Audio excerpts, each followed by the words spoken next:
Seja muito bem-vindo, pessoal! Eu sou o Nathan, aqui da The Ecology, e eu espero que vocês estejam muito, mas muito bem. E hoje quero conversar com vocês algo que seja bem interessante, porque eu acredito que talvez o seu propósito como criar está errado.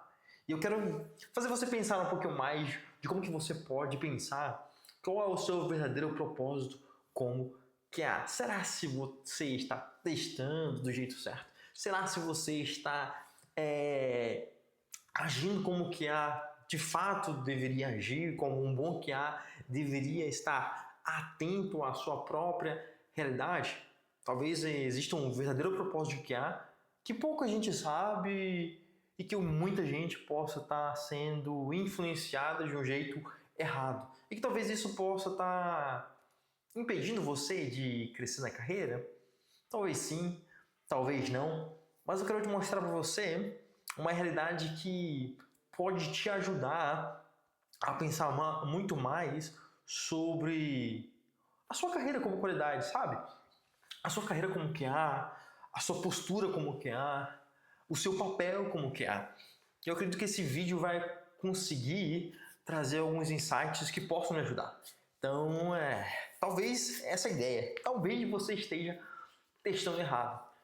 Eu quero mostrar para vocês de fato, nosso verdadeiro propósito como QA, que muita gente, boas referências têm mostrado, eu quero ser uma voz também nisso, para impulsionar a gente para o nosso verdadeiro sentido como QA, porque eu tenho certeza que é nesse propósito que a gente vai encontrar ainda mais a beleza de sermos QAs, a beleza de nós ajudarmos nossos times a entregarem algo com qualidade, a beleza que há de a gente testar software.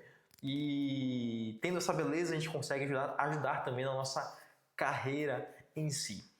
Mas o primeiro ponto que eu quero dividir com vocês e fazer com que a gente pense um pouco é: será se as pessoas têm ensinado errado sobre o nosso papel como QA?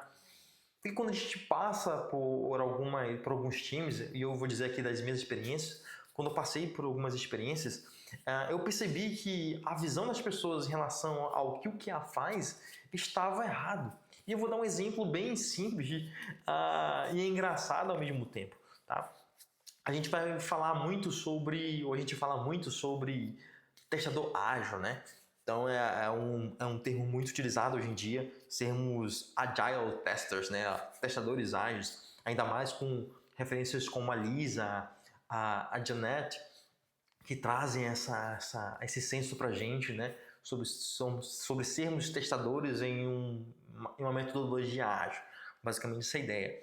E o que eu ouvi, só para a gente ter um exemplo para vocês, uma ilustração interessante. O que eu ouvi uma vez sobre ser testador ágil é a ideia de que nós não mais, olha que interessante, nós não mais precisamos de uma fase para testar, porque lembra lá no modelo tradicional que a gente tinha uma fase bem definida para testar, a gente não tinha contato com o time de desenvolvimento, então nós éramos o time de testers, né? O time de testadores de QAs queriam testar uma release ali. Então a gente tem essa fase que a gente vai conseguir testar. Só que essa fase está às vezes muito lá próximo da entrega do nosso produto. Então a gente passava meses desenvolvendo ali, levantando os requisitos, o pessoal codando. Aí lá para o final a gente ia começar a fase de testes e a gente ia encontrar esse problema lá na frente. Aí que está na mente agora da pessoa que trouxe isso. A gente tinha isso lá. Mas hoje não, gente. Hoje os testadores ágeis não mais atuam no final. Até porque eles atuam dentro de um time ágil. E dentro de um time ágil, então os testes ágeis são aqueles testes que são feitos antes de uma release. Olha que interessante a visão da pessoa. Ela entendia que nós não estamos no modelo tradicional, que existe uma fase de testes lá no final, próxima à entrega do nosso produto para os nossos clientes, mas agora dentro de um modelo ágil, existe os testes de regressão, por exemplo, que a gente faz para uma release. Mas o testador ágil vai fazer uns testes antes disso. E esses testes que ele faz antes desses testes de regressão se chama teste ágil, ou um testador ágil. Ou eu queria dizer na prática, aqueles testes que nós fazemos em cima de uma branch, por exemplo, de desenvolvimento, isso seria uma aplicação de um testador ágil. Aí fica a pergunta, isso é ser testador ágil? Eu acredito que isso é uma das atividades que compõem ou fazem com que a gente seja um testador ágil. Mas não é só isso. Mas para a pessoa, ela acreditava que era isso. Se eu fizer um teste de uma branch específica, significa que eu estou sendo um testador ágil. Não é.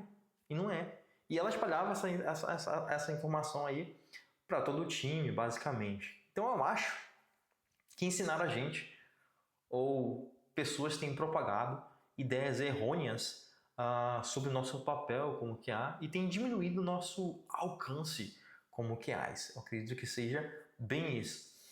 E uma das falácias que normalmente as pessoas ensinam, e eu vejo que muitos QAs novos, eles acabam comprando essa ideia de que o QA só existe para encontrar bug. Se você é QA e não encontrar bug, você não é QA. De novo, se misturam verdades com meia-verdades, ou seja, com mentiras na prática. Nós, como QAs, vamos encontrar bugs? É claro que nós vamos encontrar bugs, porque a gente quer prevenir que os bugs aconteçam. Nessa prevenção, a gente vai se deparar com bugs, ou seja, vamos encontrar esses bugs. Mas a nossa função não é só achar o bug. A ideia não é a gente ser um caçador de bugs. E o nosso valor é medido à quantidade de bugs que nós encontramos ou não. Porque talvez seja isso que faz com que a gente não cresça. Porque talvez seja isso que faz com que o time não escuta a gente. E talvez seja isso que faz com que a nossa carreira ela esteja sendo impactada. Tá? Porque encontrar bug, gente, pode ser o superficial. Tá? Se a gente molda toda a nossa carreira como QA apenas em encontrar bugs, ou seja, pegar uma versão de um produto, um website, um aplicativo, seja uma versão desktop, e sair clicando, sair fazendo ali os testes de ponta a ponta, simulando os usuários para encontrar bugs e mais bugs, bugs e mais bugs. E se nós encontrarmos 10, 100 bugs, nós de fato temos valor, a gente está ignorando uma realidade muito mais profunda do que essa QA. A gente está se contentando apenas com alguns doces.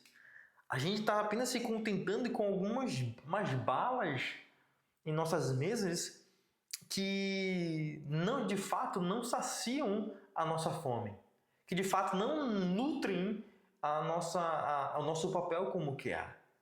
Porque imagine uma analogia simples, imagine que você vai no médico, e a gente tem muito exemplo disso, vocês sabem muito bem disso. Quando você vai no médico, você quer que o médico encontre uma solução, investigue o seu problema, entenda o que de fato você precisa, dada a sua condição de saúde.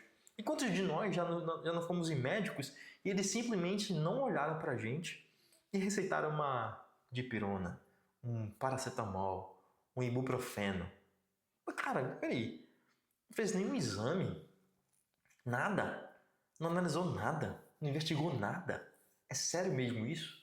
E talvez nós apenas sermos QAs que se contentam em encontrar bugs e fazem disso como se fossem o seu valor, a gente perca a profundidade do que é de fato olhar para a qualidade dos nossos produtos, que é de fato olhar para a qualidade dos nossos projetos. Porque a gente aqui não foi criado, o nosso papel ele não tem a intenção exatamente só de caçar defeitos.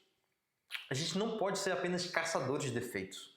Porque se nós somos apenas caçadores de defeitos, significa que nós somente somos validadores de tickets.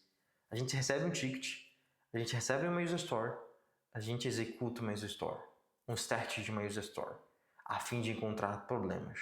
Então a gente vem, executa, dá feedback.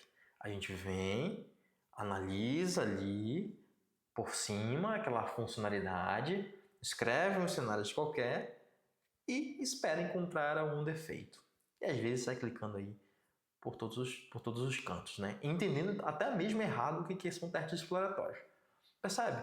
Talvez estamos sendo treinados de forma errada. Esse é um ponto. Então a gente tem essa realidade, mas a gente tem a outra realidade que a gente é empurrado então para que a gente tenha essa visão limitada de quem nós somos. Essa visão limitada de quem nós somos. Quando a gente encontra bootcamps, quando a gente encontra formações, parece que é isso, né? Cara, se você consegue encontrar bugs, então você é um bom QA. Se você consegue encontrar defeitos, então você está preparado para ser QA. Aí quando essa pessoa encontra um verdadeiro projeto complexo, em várias camadas, a pessoa se desespera. Por quê? Porque ela foi ensinada que a gente tem que encontrar bugs. Só que em sistemas complexos, garantir a qualidade, ou ajudar o time a garantir a qualidade, são vários os passos que nós precisamos dar. Entende? Então, ou empresas colocam QA apenas lá no final do fluxo. Lá no final. Aí no final a gente quer encontrar mais bugs possíveis antes de a gente liberar essa versão para os nossos clientes. Percebe? Então tudo isso, gente, vai minando de fato o nosso verdadeiro propósito como QA. Mas eu quero colocar aqui alguns pontos para fazer vocês pensarem e mostrar que o nosso papel ele é muito mais bonito. Que o nosso papel é muito mais belo do que isso. Porque muito mais do que encontrar defeitos, é muito mais belo, é muito mais importante a gente antecipar essas falhas. Pô, é tão bom, gente, a gente antecipar um problema antes que ele chegue na mão dos nossos clientes. Isso é de fato muito bom mesmo. Ou melhor, quando a gente consegue antecipar problemas antes mesmo de que código possa existir. Pensem só, o código existe. A gente antecipa o problema antes de chegar nas mãos dos nossos clientes. É bom? É maravilhoso.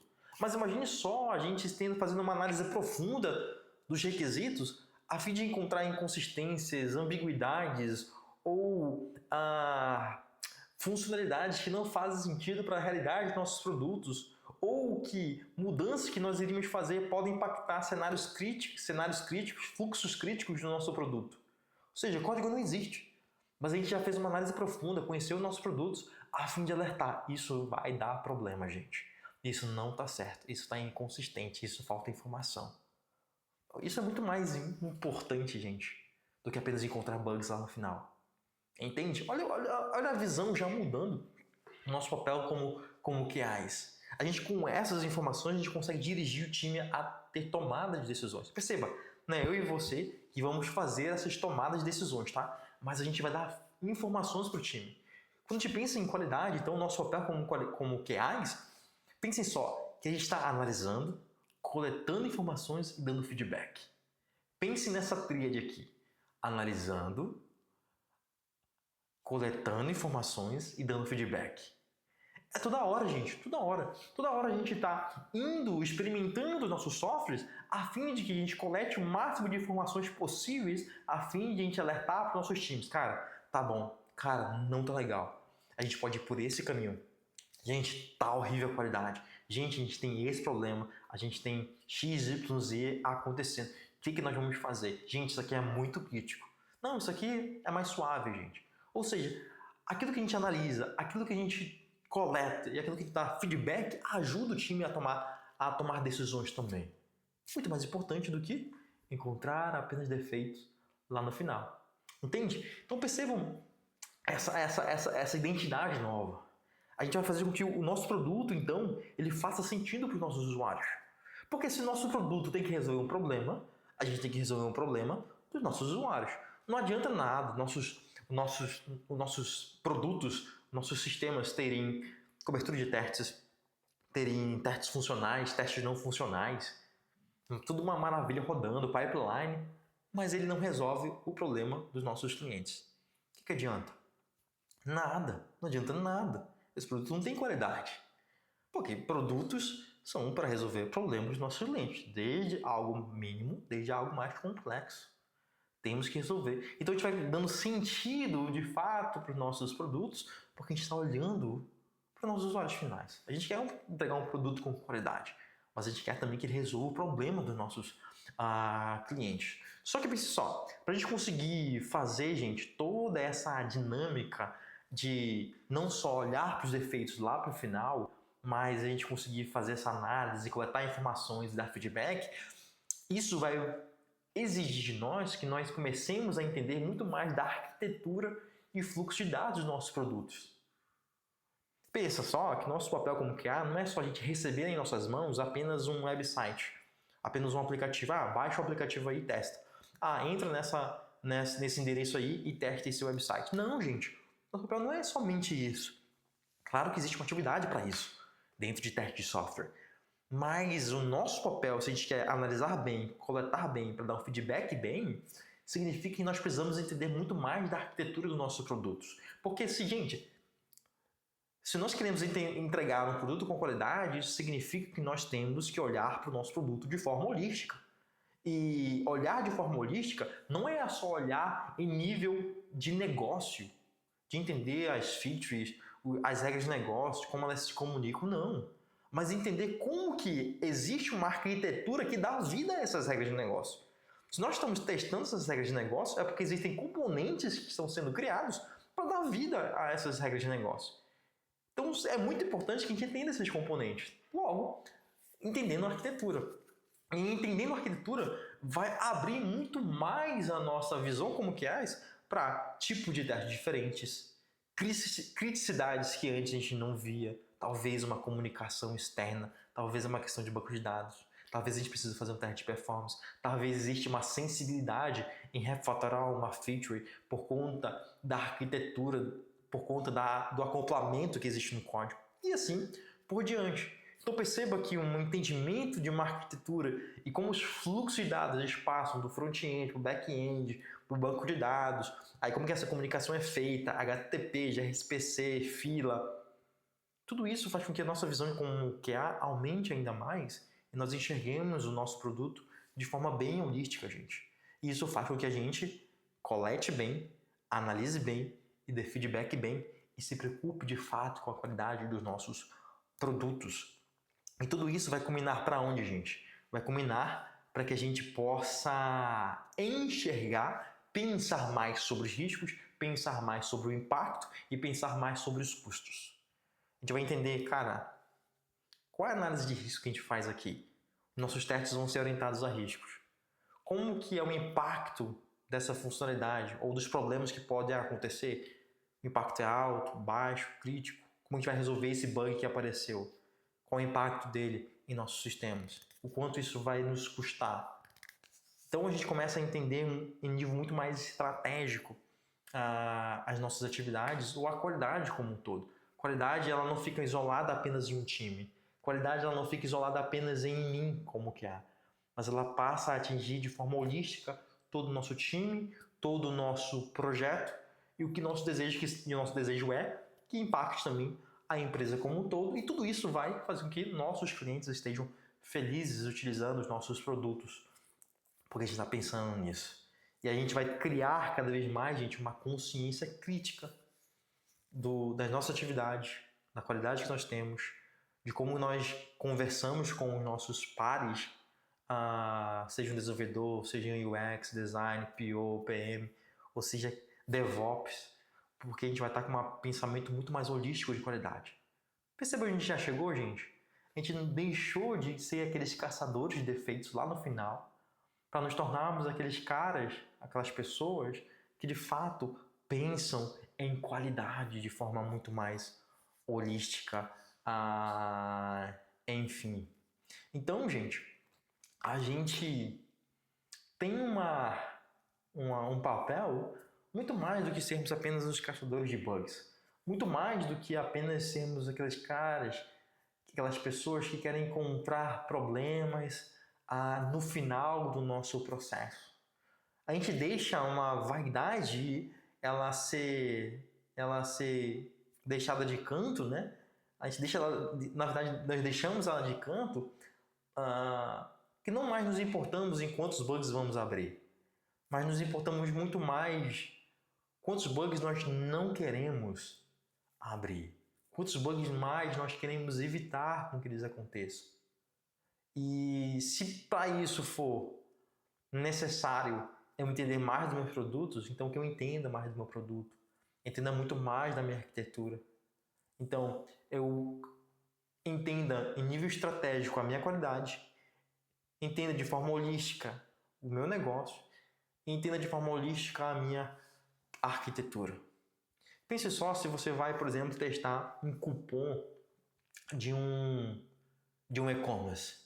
Será se a gente está testando apenas entrando lá no e-commerce, colocando alguns itens no carrinho, vendo o cupom que existe, aplicando o cupom que existe, aí, beleza, está aplicando e nós aprovamos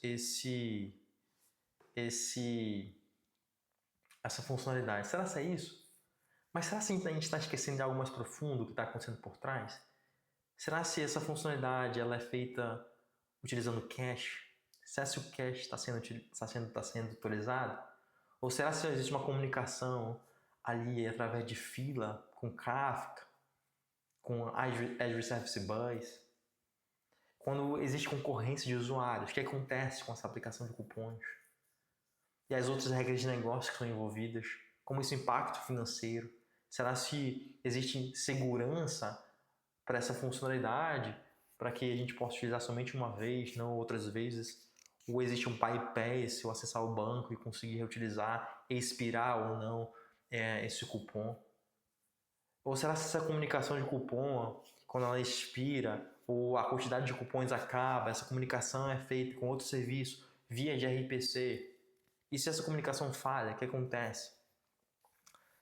Então, percebo que existe muito mais nuances do que apenas a gente chegar num website, escolher alguns carrinhos, colocar um cupom, se é válido ou inválido, e ponto. E tentar encontrar bugs e fazer um teste exploratório ali qualquer. Existe algo muito mais profundo de entender de fato a arquitetura dessa funcionalidade, a arquitetura desse cupom. É entender muito sobre o negócio, mas entender muito em nível técnico como isso é feito, porque os dois juntos impactam a qualidade. Os nossos bugs não estão apenas na tela, eles podem estar ali, em várias camadas, gente, que está por trás. Então, a gente mudando isso, a gente tem alguns passos interessantes para a gente se tornar cada vez bons QAs nesse sentido. Deixar essa visão velha, deixar essa visão errada de que nós somos apenas caçadores de bugs, mas uma visão que a gente quer aprender sobre arquitetura, a gente quer entender sobre negócio, a gente quer participar de refinamentos, planejamentos de formativa, a gente quer olhar para logs, tracings, métricas para que possam ajudar. Lembra? Sempre estamos analisando, coletando informações e dando feedback, porque tudo isso vai fazer com que a gente forneça as informações importantes para o time a respeito da qualidade. E esse vai ser o nosso carinho com os nossos produtos. O nosso desejo de que a gente entregue aqueles produtos de fato com qualidade. E se você chegou até aqui, se isso faz sentido para você, não esquece de deixar o seu like, de compartilhar esse vídeo com outras pessoas, porque eu acredito que cada vez mais que nós pensamos sobre o nosso papel como QA e mudamos o nosso pensamento, a nossa mentalidade, nós mudamos muito a nossa carreira, nós mudamos muito também a nossa comunidade. A gente passa a ajudar outras pessoas também a serem melhores. Eu não quero ser melhor sozinho, o outro não quer ser melhor sozinho. Nós queremos ser melhores juntos. E nada melhor do que compartilhar conhecimento, compartilhar problemas juntos, conversarmos juntos, para que a gente possa ser cada vez mais unidos nesse sentido de compartilharmos bons pensamentos sobre qualidade e testes de software. Então, não se esqueça de se inscrever, deixe um comentário. Eu quero ser esse QA. Eu quero ser um QA que de fato pense de forma holística em todos os níveis. Eu não quero ser um QA que apenas caça bugs, porque aí é o primeiro passo para você começar essa revolução, essa mudança em sua postura. E vejo vocês no próximo vídeo, gente.